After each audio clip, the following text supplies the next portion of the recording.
Yeah, a good example of this is with like basically building any technology, right? Because if you think of the technology itself as like the thing you're trying to solve, some kind of interesting problem, right? Take even crypto. Yeah. Like the problem you're trying to solve is this idea of like this cool decentralized, provably yours currency. Like it's a very cool problem to solve, right? What are the knock-on effects downstream? Wildfires. Butterscotch. Hey, everybody. Welcome to episode 365 of Coffee with Butterscotch, the game dev comedy podcast of Butterscotch Shenanigans. I'm Seth, and I'm the games programmer. I'm Adam on the Webs programmer. I'm Sam, and I'm the artist. And this is a show where we talk about life, business, and working in the games industry. Today's May 26th, 2020. Before we get started, we have a warning. There's going to be profanity on this show. And we'd also like to thank our supporters over at moneygrab.bscotch.net, where we have a new donation from Raisin, who says, "Hello, dear Bscotch bros. FYI, your feed burner RSS feed seems to be stale. Thanks for the great podcast." So this is the best support ticket I think we've ever gotten because it came with money. Thanks for paying us to fix it. It's the paid support tier, so that's a pretty good. Yep, pretty good deal. Best way to report bugs. Also, before we get into that, 365 episodes. Yeah, I was thinking one a day. One a day. Literally, if you then listen to one a day, you'd have an entire year. It's also weird that it chronicles like wild. 7 years of stuff. Yeah, right. Because it's once a week for 7 years, and so you end up with a whole year's worth of chronicles. Yeah, we're just documenting history. We've been through it was before Crashlands launched. Sam was going through his cancer treatments at the beginning. There, we talked a lot about that. I remember we had an episode called Sam's Chest Meat about like getting your port removed. There was all gross stuff on it. It was awesome. We've gone through a global pandemic. There's been a lot of political upheaval, economic ups and downs. What a time! What a time! Yep. And we tend to not go super deep into overall world events, but they're always kind of like there and lurking. Yeah, but we've also been talking about the industry stuff, for the past 7 years, so we can also trace like what the industry has been up to over that same time span. Yeah. So yeah, it's pretty neat. Yeah, and we can also probably summarize the next 7 years too. It's like, political ups and downs, economic ups and downs, speculative industry bubbles. VR is finally going to become a thing and then stop being a thing again. Yeah. I think that covers it. That probably covers the next 7 years. NFTs, probably some kind of new crypto thing. Yeah, NFTs won't go away, but they'll become more niche and even more hated amongst those who hate them and more beloved by those who love them, and it'll become a pure cult fanaticism sort of thing.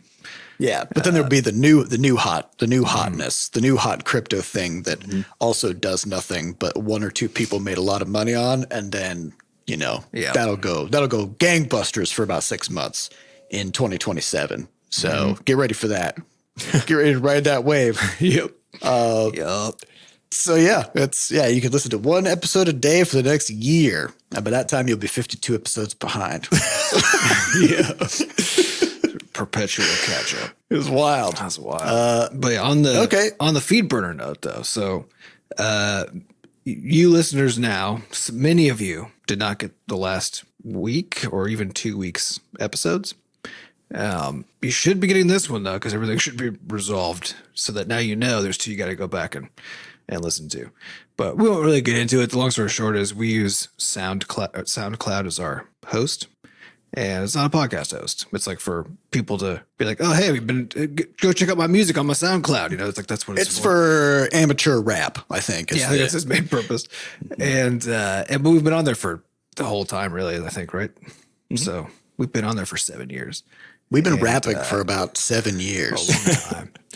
And finally, the fact that that's not what it's for caught up, because like it makes a feed that doesn't look very good in anybody's, players, but it's like, it gets the job done. So we just kind of left it. And then it was too bad because it stopped sending things to people. So we migrated hosts and now everything should just be resolved. Should. Yeah. It was a big should. Who knows? Yeah, is it? Yeah, it's hard. It's really hard to say, and I don't. So this may come with some jank, as far as I can tell. Everything should remain intact, like on your podcast listener. You know, like your history of which ones you listen to should be this, because the IDs haven't changed. So like that should still be like everything should be the same as it was, as far as you can tell, except the descriptions might look a little better, and you'll actually get the podcast episodes. So yeah. But if you see any jank, come into the Discord and let us know that, hey, this is weird. Maybe we should fix that. We've got a podcast channel you can hop into. And if you don't see any jank, come on into the Discord and talk about how jankless your experience was. You know. Well, there's not much going on in the studio to talk about, or rather that we can or should talk about. But there is one thing I want to talk about that's an interesting industry thing that's happening out in the games industry, kind of a game design thingy, before we get to questions, which is that on Tuesday, there's a World of Warcraft patch coming that will allow the Alliance and Horde to play together. So I'm going to establish some context of what the hell that even means. So the game has been out since 2004, and it's part of the Warcraft, universe, the Warcraft IP, which started in the early 90s as Warcraft Orcs and Humans. So the idea was like, there's humans, and they live on this world, and orcs showed up, and they're these bloodthirsty, murdering monsters, and it's like a big war between the orcs and the humans. Over time, that kind of expanded, and it wasn't just orcs and humans. Now it's like the orcs and the trolls, and basically like anything that's kind of like green, and kind of monstery, versus like pretty things like elves and humans. So over time, that expanded more and more to the point where when the MMO World of Warcraft came out in 2004. There were two factions. One was called the Alliance, which was the humans and the dwarves and the elves and the gnomes. The pretty things. Yeah. And then the Horde, which was like zombies and like cow people and orcs and trolls and stuff. So like all the things that are kind of, janky. And so it was one of the hallmarks of this game that when you booted up the game and made a character, you chose, what one of these races you're going to play as, and they were part of a faction. And you could not play with people from the other faction. So if you're a Horde, you can't play with the Alliance. If you're a gnome and you see an orc, you can't even type to them. They can't read the messages that you send. It just comes out like in garbled, sort of translated gibberish. You can't join a party with them. And in some cases, if you played on a PvP server, player versus player, then if you saw them out in the world, you could kill them and they could kill you. So it was like an openly hostile kind of like relationship between the Alliance and the Horde. And so that's been one of the hallmarks of the game now and of the entire IP for, I guess, 30-something years. The whole time. It's a fundamental component of it. Yeah. So we've talked, I think, in the past about this idea of the network effect, which is what you see on things like social media platforms that try to launch but fail, or social media platforms that overtake the market and then stay there regardless of how good they are. And the network effect is just that in a platform or service that is built around social interaction, like a social media site or an MMO, then the platform gains value as more people are in it, right? And it rapidly loses value as fewer people are in it. Because if there's fewer people to interact with, it creates a death spiral. This is also why launching, if you're making your first game, you're an indie dev, and you are like, oh, I want to make a multiplayer title that requires multiplayer to be fun. Mm-hmm. That's one of the riskiest gambles you can do, because if the game is only fun when there's enough people 24/7, because remember, 24/7, right? Like the moment anybody comes in to play, there needs to be enough other people that you can matchmake correctly and get them to play with people who they would want to play with and have a good time with, and so on. And if you don't have those numbers to do that, then even the people who want to play it won't. Yeah, the game is gone. Yeah.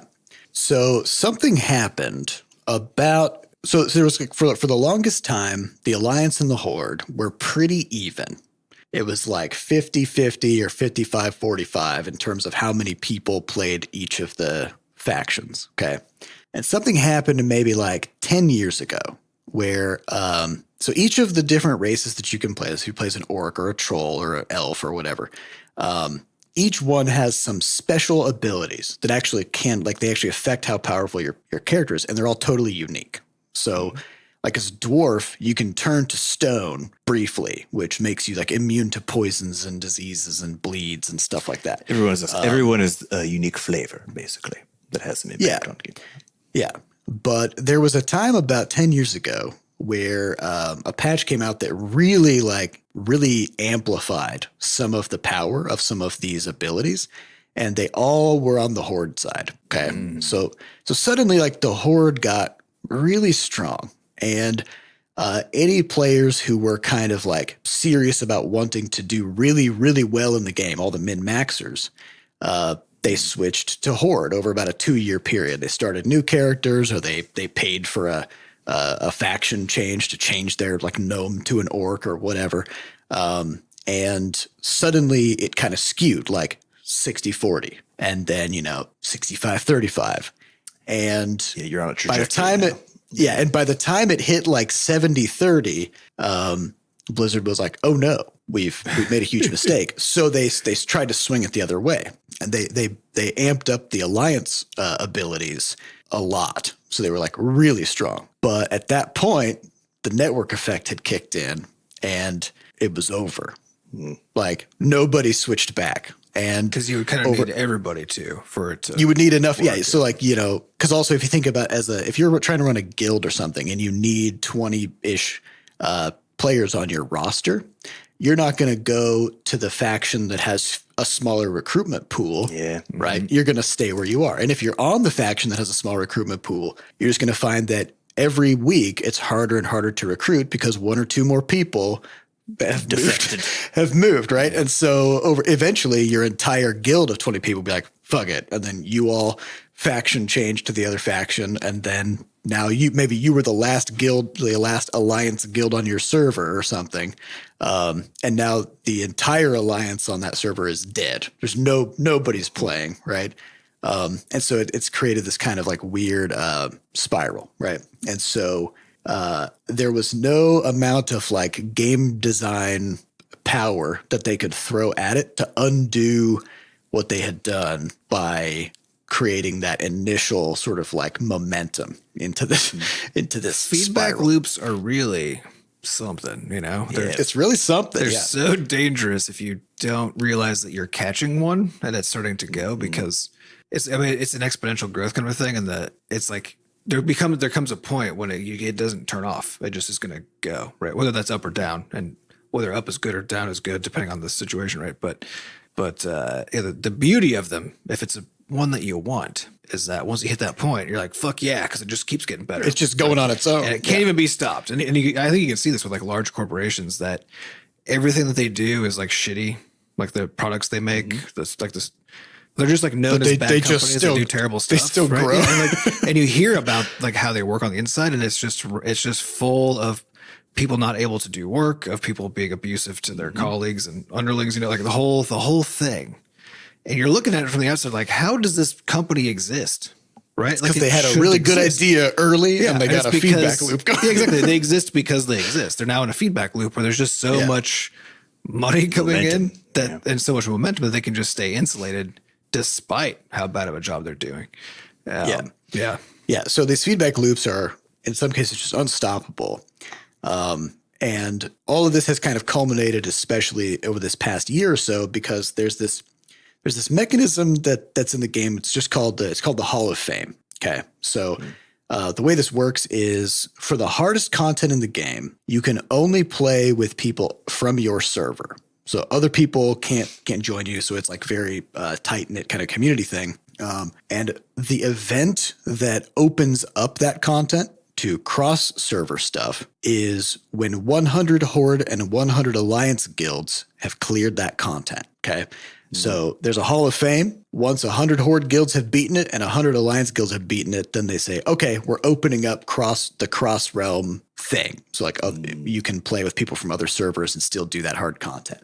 Problem is this season, around the time 100 Horde guilds cleared it, 7 Alliance guilds had cleared it because there just aren't any. And like weeks have gone by and now it's up to like 9.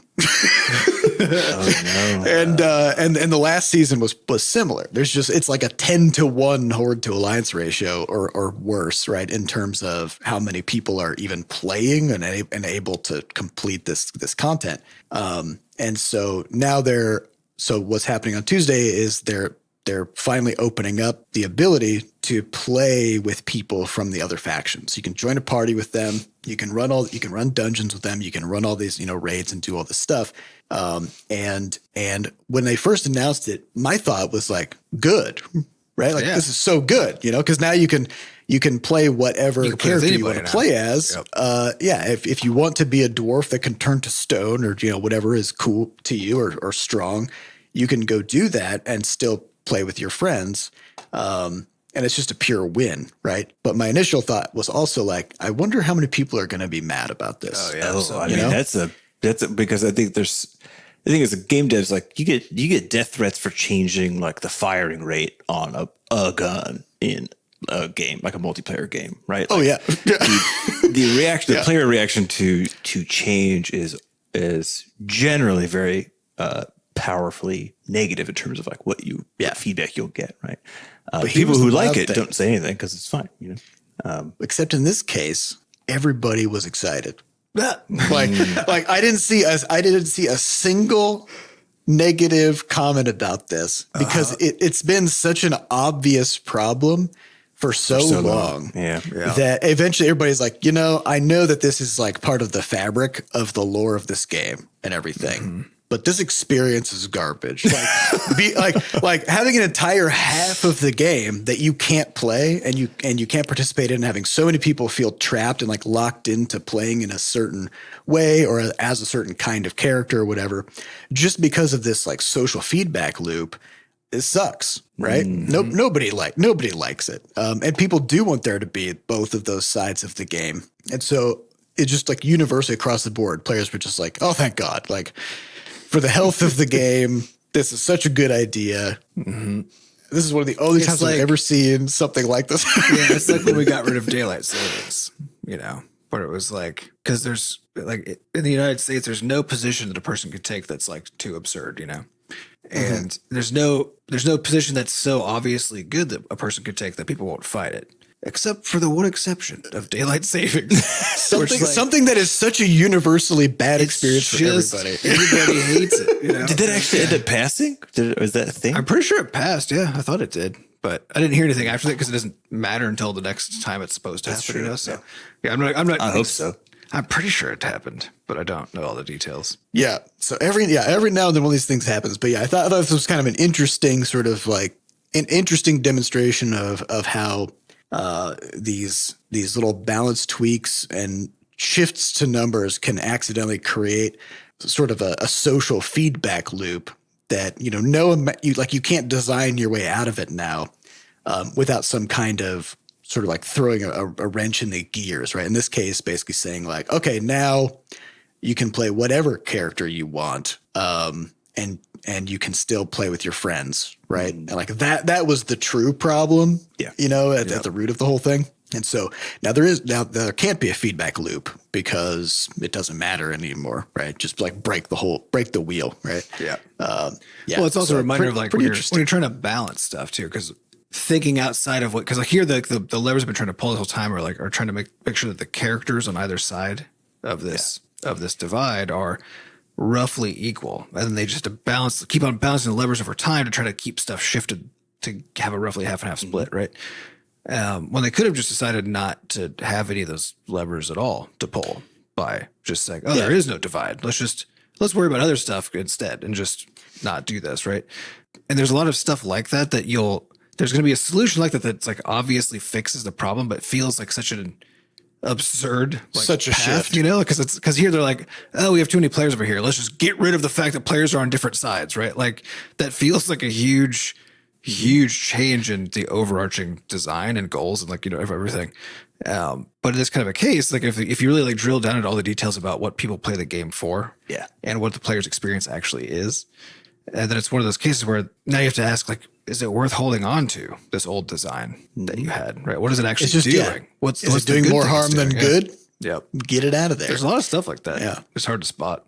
Very challenging to also pull the trigger on too, because like those are those are deep things that just be like, what if we just, you know, undid the thing that is really at the core of and was actually the driving success for it, because that the fact that you had to make that choice made people, it's a meaningful choice, right? Makes people seriously identify with one or the other of these factions in a way that when the game was at its height, you know, is extremely meaningful. There's a lot of faction pride. Like people have tattoos. It's like a horde symbol tattoo, you know, because they're like they identify with that faction or whatever. But now the choice is meaningful, but in a bad way, which is, you know, if you come in as a new player and you're like, oh, that's cool, I can be a dwarf, and you like make a cool dwarf and you got like tattoos and like a big beard and stuff. Enter the world and you're just alone. You enter the world. What it means is you've accidentally just signed up for a single player bad experience, right? It's a different thing than it was back in the day. Yeah. So that's not good. Yeah. I mean, I'm happy to see them kind of, you know, take a step back and just be willing to just, you know, pull the ripcord on that and just try something big. Yeah. I imagine the internal fight to make that happen was pretty intense. Like, I wonder, like, how long, certainly somebody proposed this a long time ago within Blizzard, right? And I bet there's been some champion. There's been like a faction within the World of Warcraft team that like wanted this to be true because they were just so tired of. Yeah, I mean, there's been people, you know.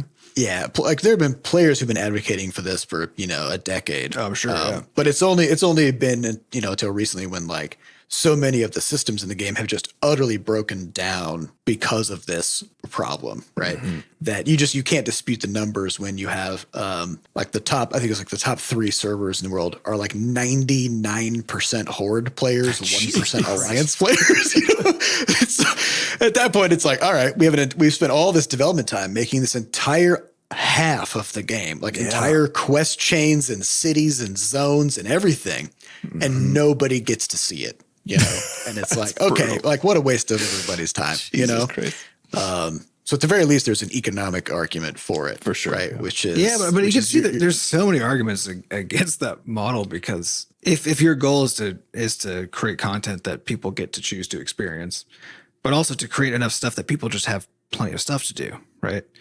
Then if somebody just can't be like, oh, I want to go like play this other half of the game for a while and then still have the same group of friends, you know, like it's not an option. Yeah, they have to isolate themselves from their friend group. Like you can't just go experience that content. So there's a complete wall between those things, which seems extremely counterproductive to every goal that you have as a studio to have a game succeed. Well, I think it's just a gamble, right? Because it's counterproductive when it doesn't work, right? But I think it's the same thing that really can drive that intense level of engagement and identification on a player level, right? It's basically it creates tribalism. It capitalizes on tribalism. Yeah, which is very powerful and works really well when the experience is not like experientially if it's the same game on both sides. But as soon as it's actually not the same game, I think you already have that, because like in World of Warcraft, you already have that via the guild system, right? And which also itself could be designed to have changes to its design to sort of push that even more aggressively, potentially, right? Yeah, I think a little bit. But you've already got it in a way that's a lot more stable and opt-in and less but abstract. I think it's abstract. Abstracted tribes are very different than concrete, you know, like it creates that's it though. Yeah, it creates a communication barrier. Like it creates a very strong other, you know, and people very motivating for people because like people can like leave one guild and join your guild if you're on the same faction, and so that sense of there being like a concrete sort of like unknown group of people who you can only have like neutral or negative interactions with just by design, right, is very different than you know, just having people freely moving through the guilds system and stuff. But, you know, people are tribal anyways, right? Like you're saying, though. So it doesn't matter if you don't have to artificially, you don't have to artificially create that system because people are just going to kind of do that. Yeah, if you create the tools for it, that'll just kind of happen. But I mean, you can still like go all in on that, right? Because if it was the case that like you change the guild system so that people come in cohorts and just like are in a random guild when they start, and they're like and there are mechanisms around guilds to like manage how they interact with people from other guilds and blah blah blah, right? Like you can create the same kind of stuff, but in a different kind of a way that acts on a smaller scale. So you're not trying to like wield these enormous levers of like half of the world, you know, pull a lever and try to get that to work. But I mean, I've seen these kinds of runaway effects too, because like EVE Online is, you know, the open world sandbox space MMO, which is all about that like kind of sort of guild based tribalism, because you form a corporation, and your corporation, which is that's your group, right? Can be huge. It can be 50,000 people, and you can have alliances of corporations that all sort of are friendly to each other, and there are systems to support that. But that also has created this sort of runaway freight train where like there are, you know, there's like an entire like 50% of all of space that is controlled by one group, right? And they have the unfettered capitalism at work. Yeah, and they have so many resources and so much stuff that they are absolutely bored out of their minds because nothing ever happens. Like nobody can do anything to them, but the impetus is like the incentive is still on them to maintain that because nobody wants to lose their shit, right? Yeah, of course. So they want everything to be different, but they don't want to personally lose anything. And then everybody else is also metaphor, you know? And everybody else is also bored because they can't like bust into that area of space, right? And in this little space that's remaining is also mostly dominated by some smaller yet still like sizable groups. And so everything has just kind of landed in a very static, unchanging. It's almost like, you know, like where like in the world we have, you know, like national borders now that are fairly static in the long term, give or take. And everything's kind of locked in because it's too risky for anything to move, right? So all of those things are those kinds of feedback loops that at the beginning of a game like EVE, they're like, oh, it'd be so cool if like people could like take and own like sections of space, and they're like these big wars and stuff. But there is an end point there. Like there is a winner take all moment where suddenly the game stops being interesting. So pretty interesting. That's why you need those mechanisms to break up monopolies. Exactly. That's why you need anti-monopoly mechanism stuff, right? Yeah. And the free. And I think that's one of the things that's as a designer, it's really hard to deal with because most designs of anything don't hold up to scale at some point. At some point, scale says, "Oh, this beautiful idea that you had, no, right, this doesn't work anymore." And you always think that's a tomorrow problem. Yeah, well, and sometimes you don't think of it at all because you can't even imagine. Because EVE Online actually isn't like an enormous. It's a big game though, right? So how many daily active users they have? Like 10,000 or. I think they now have like 20 to 40,000 daily players, right? Something like that. So imagine you make a game, you're like, oh, we're simulating space, right? There's just a fuckload of it. We have all this ideas of corporate, like all this cool stuff, right? And you have an idea of how that's going to work and like what the scale means. But then 20,000 people are playing, right? Just at any given moment. 20,000 people are playing. Like you could do your best to like do some modeling, do some math, like do some stuff to try to guess what that's going to look like. But you have no fucking idea what's going to happen. But what if they all decide to go to the same place and try to shoot each other? Because that happens sometimes. Yeah. You're not deciding based on. You're just not doing that, right? And like when we were making Levelhead, where we have the leaderboards on things, and we have the marketing department where you publish a level and it goes, and we're trying to figure out how do we make sure that people's levels get played if they make them, right? That was the challenge, and how does that scale so that if we have only 10 players playing, or if we have 1,000 players playing at the same time, that still people play your levels. It still feels good, right? How do we do that? And we did a lot of intense modeling and came up with a solution that when we modeled it seemed like it did work, like it scaled really well. But we didn't try to test that model to like 1 million players because we never in a million years thought that would happen, and and it didn't, because that's extremely unlikely. A million concurrent players. That's like Clash Royale level. That's a crazy level. But imagine like if just for some weird ass reason suddenly that happened to Levelhead, right? A million concurrent users all of a sudden. Would the designs hold up? I mean, the infrastructure certainly wouldn't, but would the designs even, like the way that the things are tuned? Yeah. And the answer is no, probably. But I can't even guess how. Well, I think they would largely hold up, but then there would definitely be some stuff that we would be like, oh shit, we did not think about that angle of it. It wouldn't like break down completely. Well, no, it's because something would happen. Simple. Yeah, exactly. In our case, the system is simple enough, right? But if you go to, because it's like the main thing is just leaderboards, and then the marketing department, which itself is another single leaderboard, basically. Yep. So like it's pretty simple, but most of their context where you have these player-player interactions and we have this global kind of phenomena, like acting at global scale, are a lot more complicated with a lot more levers, a lot more things going on. Like you cannot think through all of the implications of that, and especially when you not only compound that with just the sheer number of people, but compound it with time, since it's time coupled with people that creates those deviations and those feedback loops that just keep on going. Yeah. And that's the thing about the feedback loop is it'll just keep on going in whatever direction it picks. And it's kind of like, if you're off at a slight angle and you go like 2 feet, a little don't even notice. But if you go 2 miles, you're like not even close to where you're taking. Right? It's the same kind of stuff. So it's always going to be to remember as you're designing things, if it involves people coming together, or actually just stuff coming together in a way that isn't tightly intentionally constrained, then you got to do everything you can to think ahead to like, what does it mean when I 10x this? What does it mean when I 100x this, right? Even when those seem unrealistic, because if you've thought through it at least, then you can work backwards and think, okay, those are the parts that could fall apart. When all of this doesn't. We're dealing with this with the Game Changer, with just the sheer number of assets that we're making, right? Where a design for a system in the game that seemed like, or an interface or anything that based on past experience was like, oh yeah, this will last us, right, for the foreseeable future.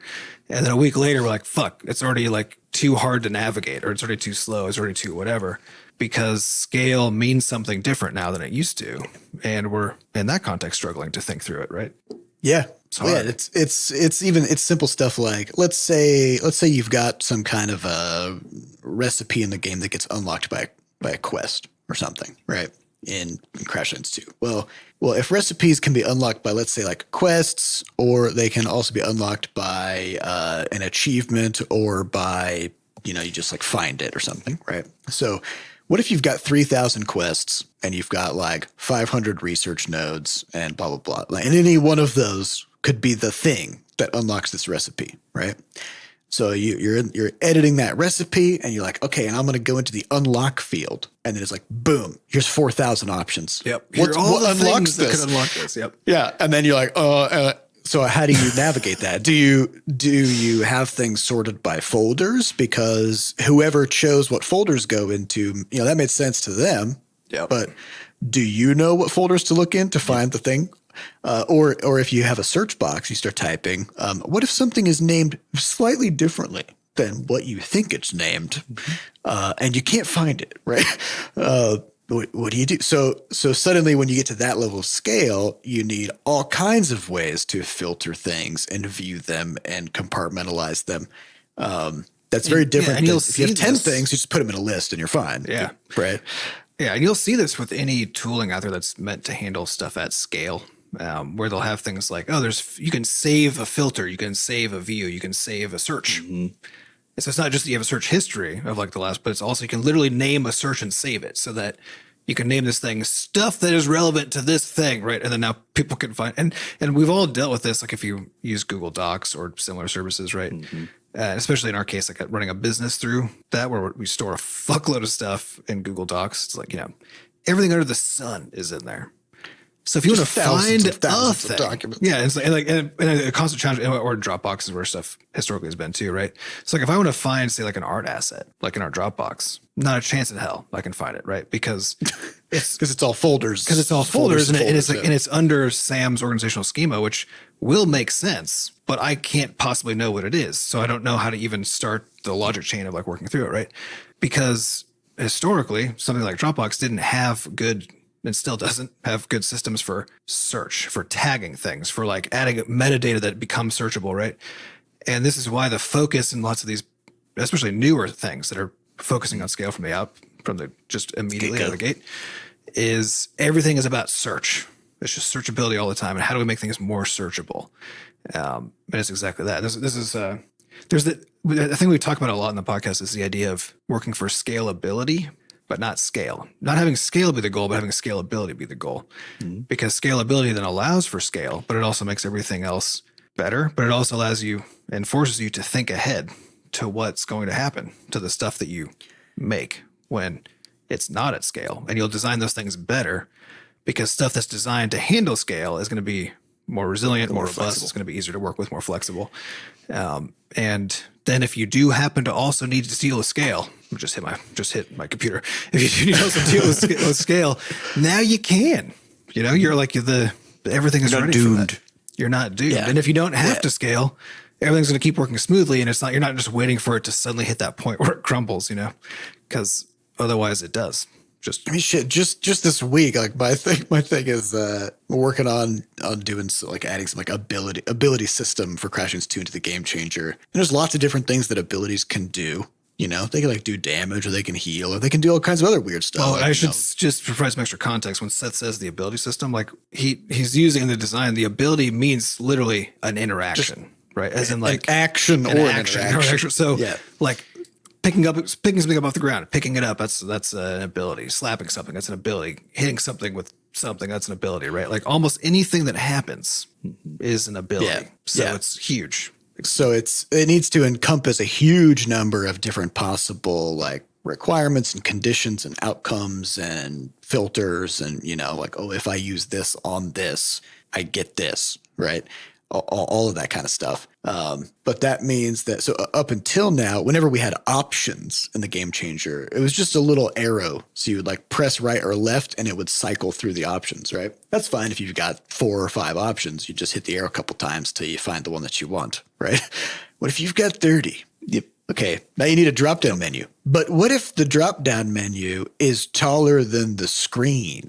Well, now you need automatic ways for the drop-down menu to adjust its position and size, and then you need to be able to scroll within it, you know? And so sometimes you'll make a system to solve a scale problem, but then that solution has its own scaling problem.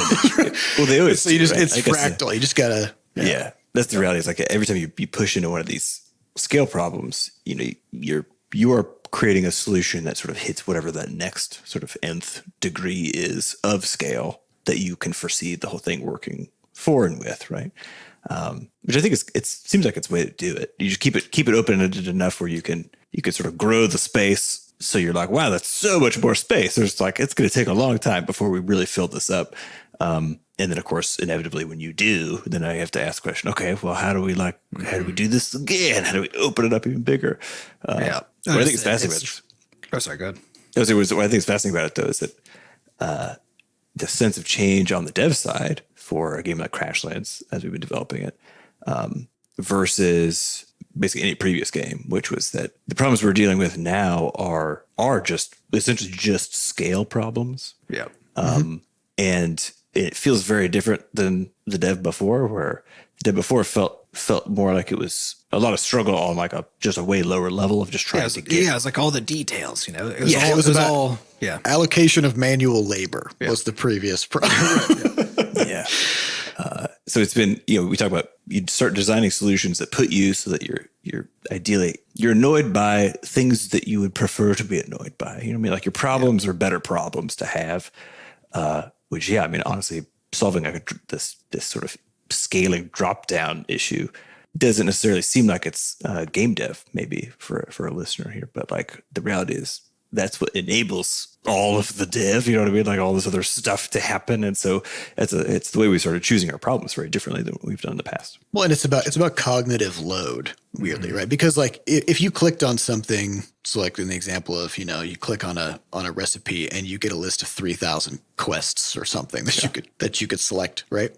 That technically works in the sense that you have the ability as the user to scroll through the list of 3,000 quests and read through all of them and find the one that you want and select it, right? It technically does allow you to tie recipes to quests. But if doing that is fucking exhausting and takes 20 minutes of searching per unlock, then it's well worth it to take 1, 2, 3, whatever days to update that interface and add different ways of filtering and viewing, because you're going to get that time back just immediately, real fast.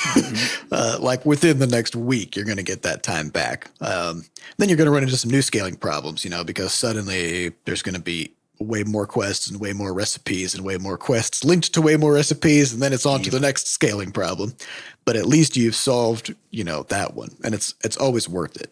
Right. Yeah. And stuff just always, the moment something becomes interesting, it scales. And it scales a lot faster than you expect it to, because as in it fills up. It fills people up. just start using it. Yeah. Because if something can interact with another thing, right? Now you've got combinatorial network complexity, right?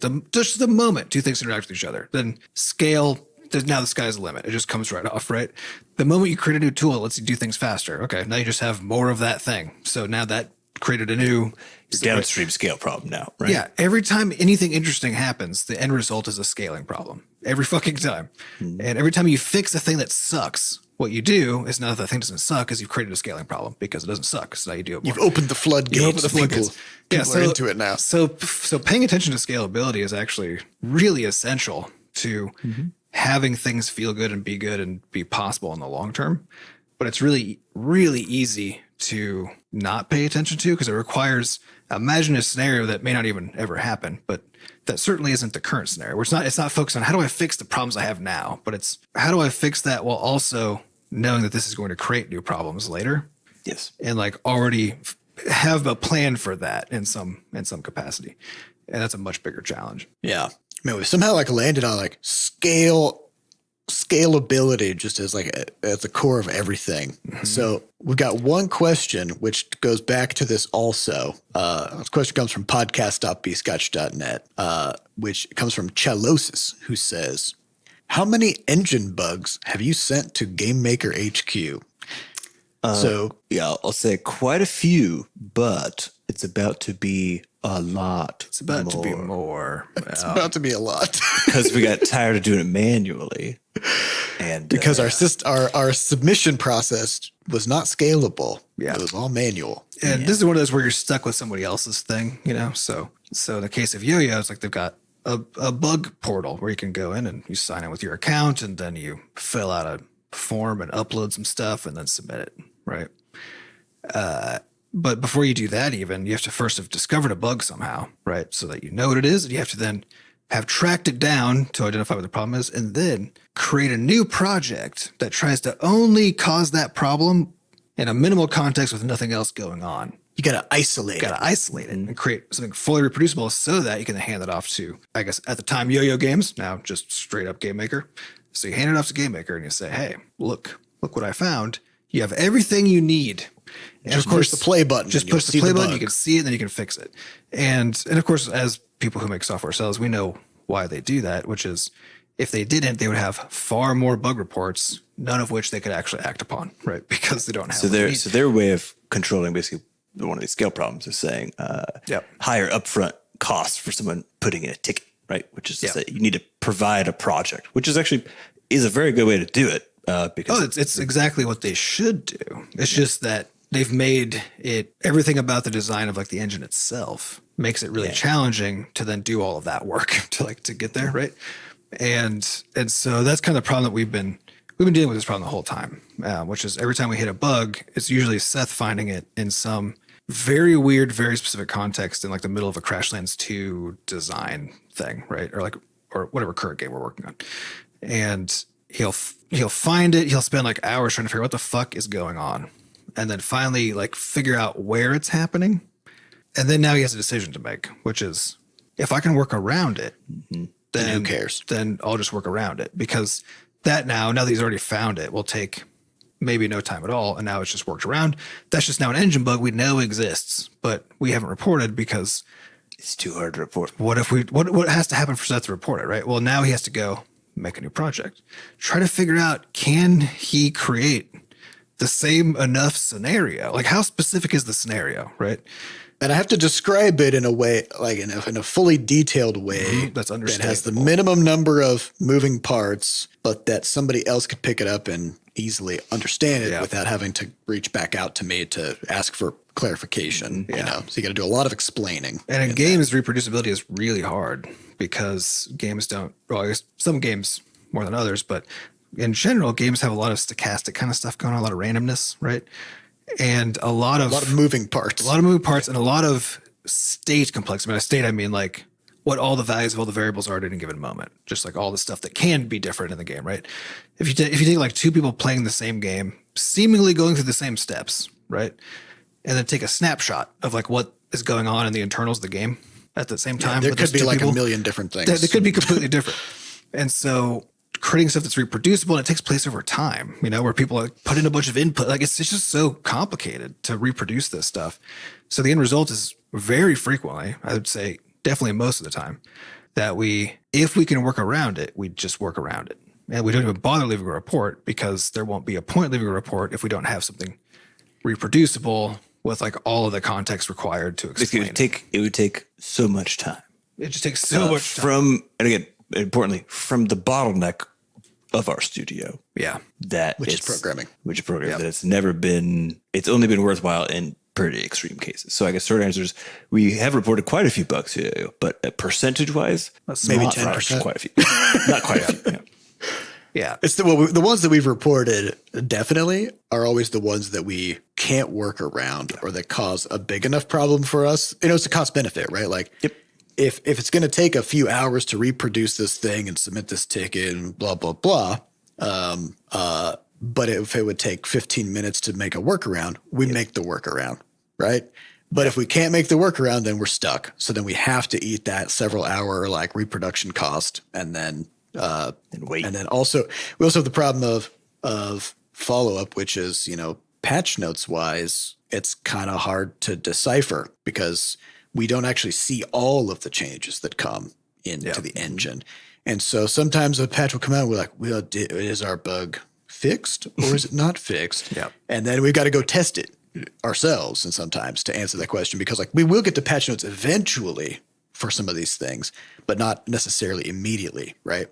And they don't include all of the notes, just period, right? So as in like, and they're not directly linked to the bug reports. Like there's not because the bug tickets are private. They're private because you have to submit projects, and sometimes those projects can contain proprietary stuff, right? So like we wouldn't want to necessarily be the case that if we submitted a ticket, then suddenly everybody can have the source code of everything we put into that ticket. So I mean, to game makers, sort of the challenge. I mean, you can see what the challenge is on their end, which is like it's a significant tremendous. They have a lot of constraints. And so we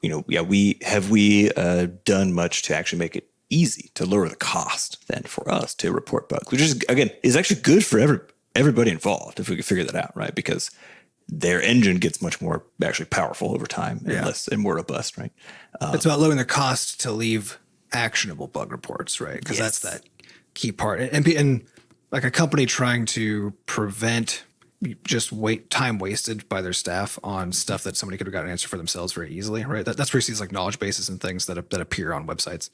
And if those things are designed purely to prevent you from leaving a report because they're trying not to spend time on that versus trying to maximize how many bugs are identified and reported in an actionable way, right? Yes, a little bit different. Which is because you have very different constraints and designs for how you accomplish those two things.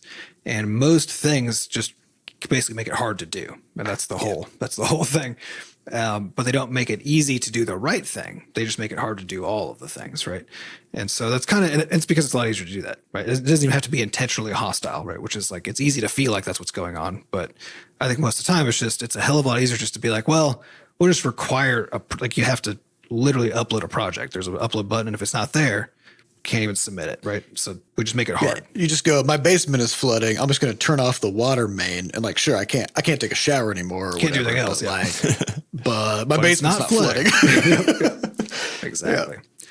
Yeah. So we're doing stuff that's actually part of our current suite of projects that Sher and I are actively tackling. And we have some overarching plans here, but they need to integrate with our whole everything, right? With the pipeline that we use, with our collection of libraries and the test suites that we have and use. Because the end goal is to make it so that the workflow for having identified a bug to getting it into a reproducible test case, to getting it to GameMaker, to then downstream discovering that it has been fixed. Like that collection of things needs to be as just automated as possible. And we currently don't have, we're doing a lot already, but it's still nowhere close to what we really need that to be able to leave all the reports that we want to report. It's just too hard. So soon, many more. Soon, many more. Yeah. And then, of course, as is tradition, what will happen is if we can easily report a lot of bugs, and then we do easily report a lot of bugs, then we have our own problem, which is we've reported too many bugs, and we have to figure out how to easily, visualize and track what's going on with all of those bugs in a way that's useful and which is already a problem. Because that we already hit that problem even at the tiny scale we're at. So yeah, that's one of those things that as the scale goes up, it's going to become a literal nightmare. From where it is right now, which is just very frustrating. Yeah, it's going to be something. So everything is hard, and if you solve it, you just have moved the hard part to a new place. Which is that's the Jevons paradox. Your life is still better. Like you're still accomplishing more of what you want to accomplish, but you do got to keep an eye on what it is you're going to. Because if you're not planning for that, if you're not thinking ahead and being like, what does this reveal? What will this cause to happen next? Then, because this is where like the true meaning of the Jevons paradox as like a cautionary tale comes into play, is when you aren't thinking about the downstream outcomes, because that can cause you to then do the wrong thing, right? So like the core of the Jevons paradox is the idea that like when it's talked about in a negative way is like that highway example, right? Where it's like, oh, we want traffic to move faster, right? So we'll just add more lanes, and then traffic moves the same speed because more people use it, right? For that outcome of just moving traffic faster, that was never going to happen, right? Like you can't solve the problem in that way. But you did get more traffic. So if your goal is to allow more people to get places in the same amount of time, then you actually did accomplish that, and you haven't created a new problem, right? Because that was the goal, was to allow more people to move. And of course you have, because now there's more road that's been taken care of, et cetera, right? But bigger parking lots, all sorts of there are all these other add-on effects, right? But those are the ones that you would expect. Versus if you were like, ooh, we don't want to have any traffic jams. That's the goal, right? Then you need buses.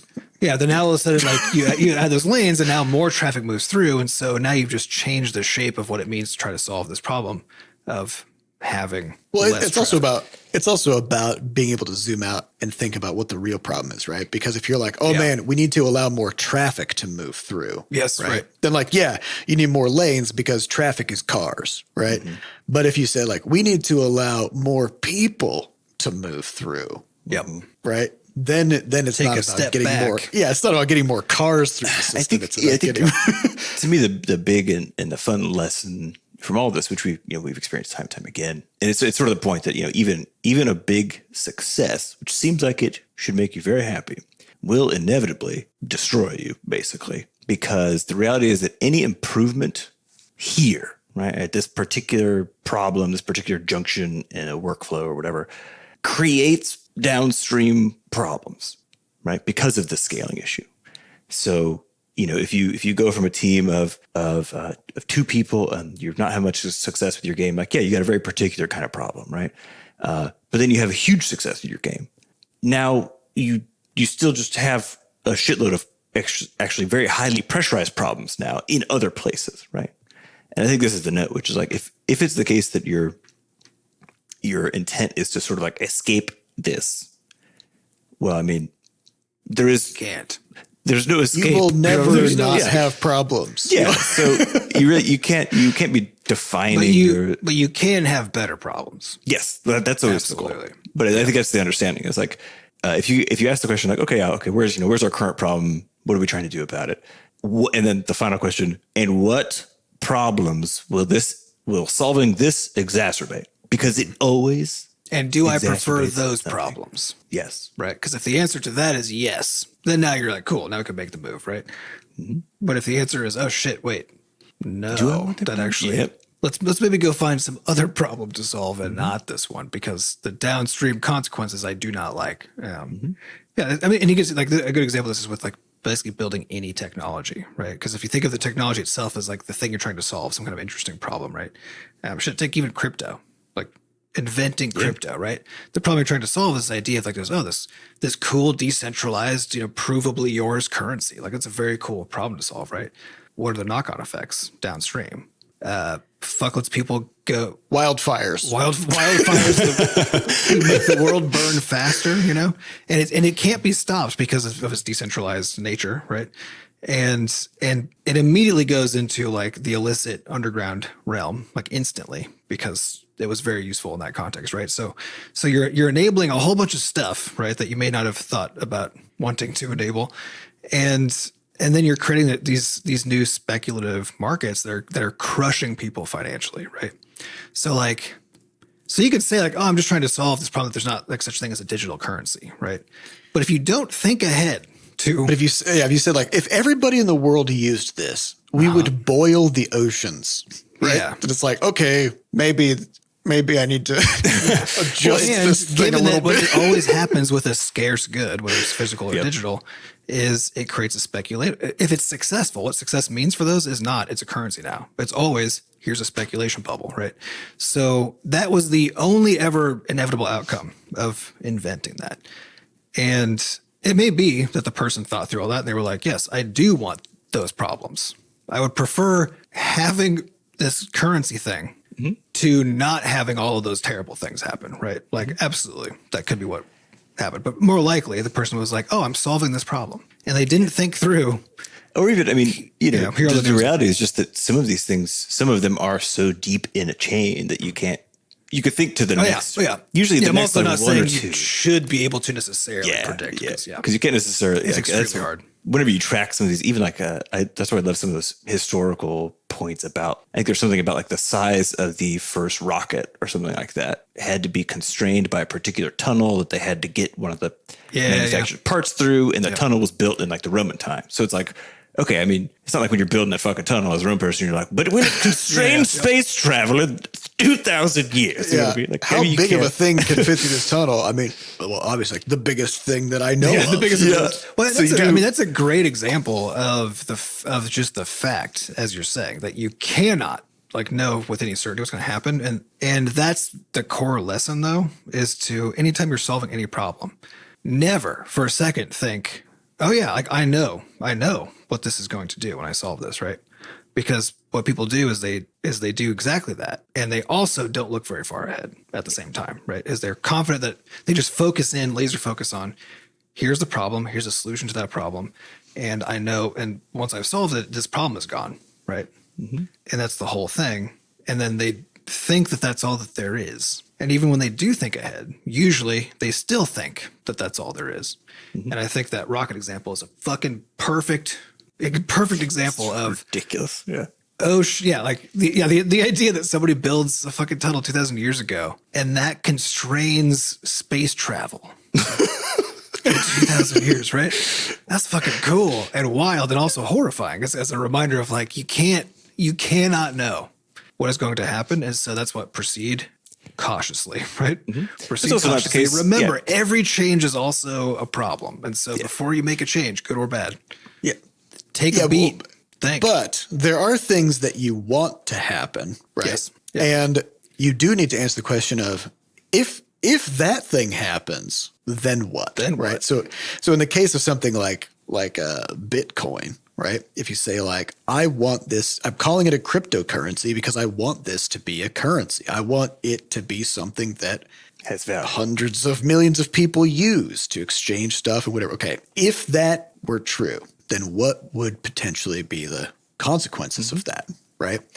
And like we're seeing it, not as like, oh, it's a currency now, but now it's like, oh, it's a speculative asset. But it's still the case that it's being traded a lot. And so what are the consequences? Well, the consequences are now they're like, I can't upgrade my video card Yep. because they're $2,000 goddamn dollars. That's like the rocket thing. It's a really good example of the rocket thing again, right? It's like, NVIDIA wasn't thinking, oh shit, crypto miners are going to like fuck with our market, our normal target market, right? And gamers weren't thinking, because a lot of people in games, since they're paying attention to tech, they have like these big, powerful rigs and stuff. There were a lot of early people into that space too. And they at the time also weren't thinking, oh, this is going to fuck my hobby, Right.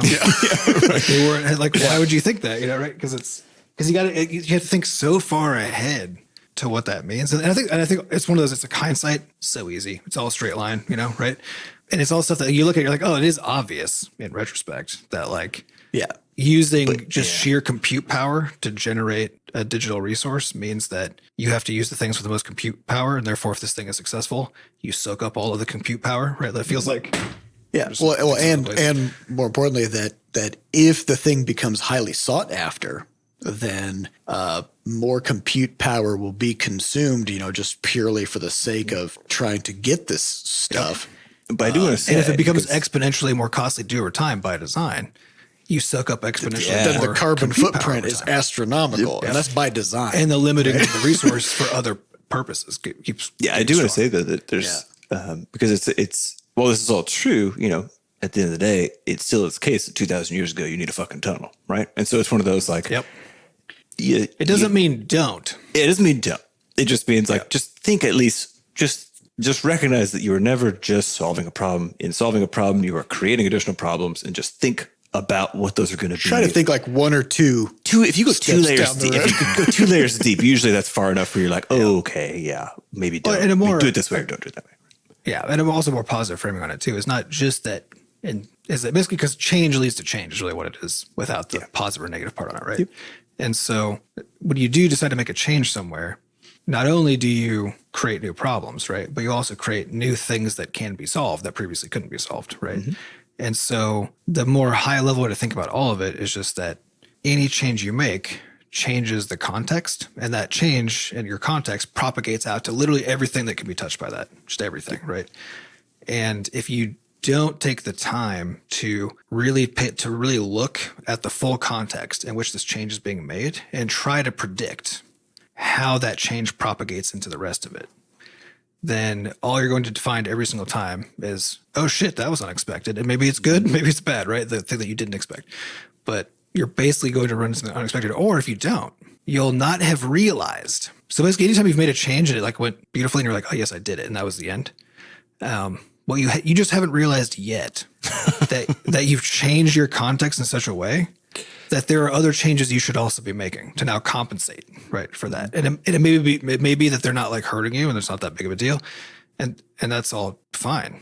But it's still, because this is something we talked about too on the podcast about just like your life, So if you stay home because of COVID, it's what life is, right? Like anytime something changes, a significant other gets a different job, your kid starts going to school, you get a pet, you try a new home delivery meal service, or like whatever. Mm-hmm. Anything that changes propagates into the whole fabric of like your household and your just every waking moment of life. And if you don't take a beat and step back every time you do that and ask, how does this impact everything else, right? Then you just find like there are all these now, like it's almost like splash damage is being done constantly, right? To like every system you have, every time one system changes. And if you're not constantly looking around trying to like figure out what that was, you got to adjust. You just accumulate large amounts of minor problems that collectively kind of make things suck, right? Mm-hmm. But because it's a whole bunch of collective stuff, it can't even find the thing to blame, like it starts to get really hard. You just kind of feel bad. You just kind of feel bad. And it's a result of basically making changes as if there is no context and as if you can make an isolated change without consequence. Again, the consequences don't have to be good or bad. They just change. But there are consequences. And if you don't adjust for changing the whole network of stuff that's connected to the one thing that you did change on purpose, then over time, your context that you want, your context that you want has diverged. So it's again that angle thing again, right? Like you've just diverged over time so far from where you thought you were without even noticing it, to a point where it does become a problem, even if all those changes are good. Yeah. Because if you're out of sync with it and not interacting with it by design, then it still isn't as good as it should be. So what you're saying is, check in with yourself. Yeah. Mm-hmm. You got to just zoom out. Yeah. Zoom out and evaluate and course correct regularly. Yeah. Otherwise, you'll end up somewhere that you maybe didn't want to be. So, well, that's all the time we have for this week. We'd like to thank our producers, Fat Bard and Jen Coster, for putting the podcast together, and thanks to our community moderators who keep our Discord running. To get more involved in the Butterscotch community, just go to podcast.bscotch.net, where we have links to the Discord, a way for you to donate, and links to the archives. Thank you all for listening, and we'll see you next week. Goodbye. Bye.